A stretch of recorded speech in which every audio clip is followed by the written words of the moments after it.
আমার ক্যান্ডিডেট, এটা কিন্তু মনে রাখবেন। চন্দ্রশেখর আমার ক্যান্ডিডেট।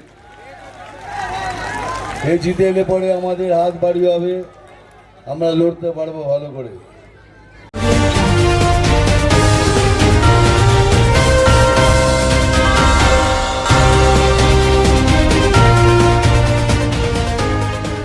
হাতে আর কদিন 42 ডিগ্রি কাঠফাটা রোদ, তবু থামেননি বিজেপি প্রার্থী চন্দ্রশেখর ব্যানার্জি।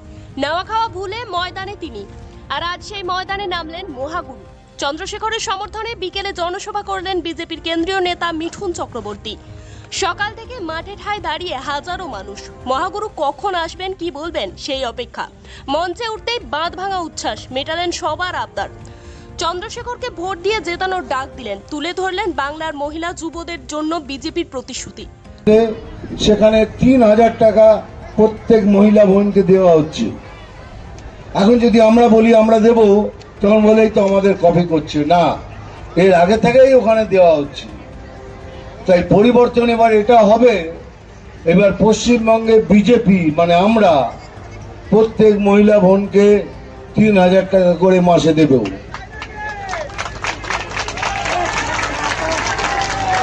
তারপরেও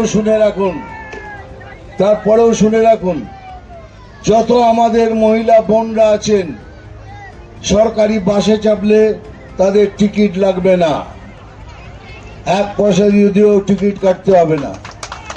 সোজা সরকারি বাসে চাপবেন, চলে যাবেন বাড়ি। তৃতীয়, এই যে যুব সমাজ যারা বেকার বসে রয়েছে, উনি 50 টাকা দিয়ে 1 কোটি লোককে দিয়ে যাচ্ছেন, দেখাচ্ছেন আমাদের দেশে কত বেকার আছে। তাদের জন্য ভারতীয় জনতা পার্টির তরফ থেকে মানে আমরা ৩,০০০ টাকা করে মাসে প্রত্যেক বেকার যুবককে দেব। 50,000 স্কুল আছে আমাদের, সরকারি স্কুল, প্রাইমারি স্কুল, সেখানে না টিচার আছে, আর টিচার থাকলেও ওই একজন 5টা ক্লাস নেয়, সব সাবজেক্ট পড়ায়। 165 কোটি টাকা দিলে সব হয়ে যেত, কিন্তু দিচ্ছেন না। চন্দ্রশেখর তুললেন তৃণমূল সরকারের সমালোচনা, কাকসা ব্লকের অনুন্নয়নের কড়া জবাব। গেরুয়া শিবিরের দাবি স্বতঃস্ফূর্ত আশীর্বাদে দুর্গাপুর পূর্বে এবার পরিবর্তনের হাওয়া স্পষ্ট। 23 এপ্রিল যত কাছে দুর্গাপুর পূর্বে তত চড়ছে পারদ। আমার ক্যান্ডিডেট, এ জিতে এলে পরে আমাদের হাত বাড়ি হবে, আমরা লড়তে পারবো ভালো করে। এরপরে বার এসে আরো বড় করে ফাংশন করব। আজকে থেকে 40 কিলোমিটার পদযাত্রা করার মধ্যে দিয়ে মানুষের মুখের হাসি এবং চোখের ভাষা বুঝতে পেরেছি পরিবর্তনের ঝড় এবার বইছে।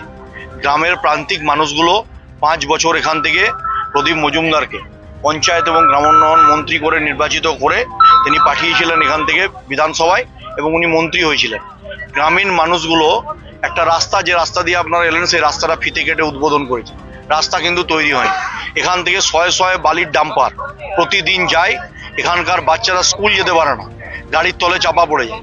এখানকার মানুষ সাইকেল নিয়ে চাপা পড়ে, আর প্রদীপ বাবুরা এখান থেকে মাসোয়ারা পান বালির ঘাট থেকে কোটি কোটি টাকা, তাদের পেট ভরে। আর গ্রামের প্রান্তিক মানুষগুলো এখান থেকে প্রতিদিন কষ্ট ভোগ করছে। গ্রামে একটা বাড়ি দেখাতে পারবেন না, এখানে চলুন আমার সাথে ঘুরে দেখাতে পারি, যাদের মাথায় পাকা প্রধানমন্ত্রী আবাস যোজনার ছাদ নেই, এবং এখানে স্বচ্ছ ভারত মিশনের বাথরুম নেই, ট্রেন নেই, রাস্তা নেই, সর্বত্র লুটপাট করে। তিনি স্বাস্থ্য ব্যবস্থা, পাশেই স্বাস্থ্যকেন্দ্র 50 মিটারের মধ্যে স্বাস্থ্যকেন্দ্র, জঙ্গলে ভর্তি, খেলার মাঠ ছিল সেটাকেও দখল করে নিয়েছে। আজকে মানুষ তাই উত্তাল। আজকে যখন মিঠুন চক্রবর্তী এসছেন, এই মাঠ 20,000-এর মাঠ, এই মাঠে দেখছেন কোনো তিল ধরানোর জায়গা নাই, শুধু কালো মাথা।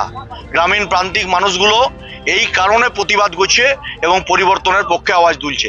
তাই আপনাদের মাধ্যমে আমিও আবেদন রাখছি, আর মাত্র কয়েকটা দিন প্রচারের শেষ লগ্নে এসে পৌঁছেছি। আমার ইভিএম এর 1 নম্বর বোতাম ঈশ্বরের নামে শপথ করে চটঘেরা বস্তার সামনে দাঁড়িয়ে ভোটার আইডি কার্ড নিয়ে 1 নম্বর বোতাম টিপতে হবে এমনভাবে যাতে তৃণমূলের সুইচটা যেমন যত ভেতর দিকে ঢুকবে 1 নম্বর বোতামের, আর তৃণমূল তত পাতালে প্রবেশ করবে। এই আবেদন এখানে রাখলাম। প্রদীপ বাবুকে ডেকে এই রাস্তায় একবার বলুন হেঁটে প্রচার করতে। আমি তো পায়ে হেঁটে প্রচার করেছি, উনি জিপে যাচ্ছেন, তাই উন্নয়ন দেখতে পাচ্ছেন না। রাস্তায় হেঁটে ঘুরতে বলুন, তাহলেই বুঝতে পারবে।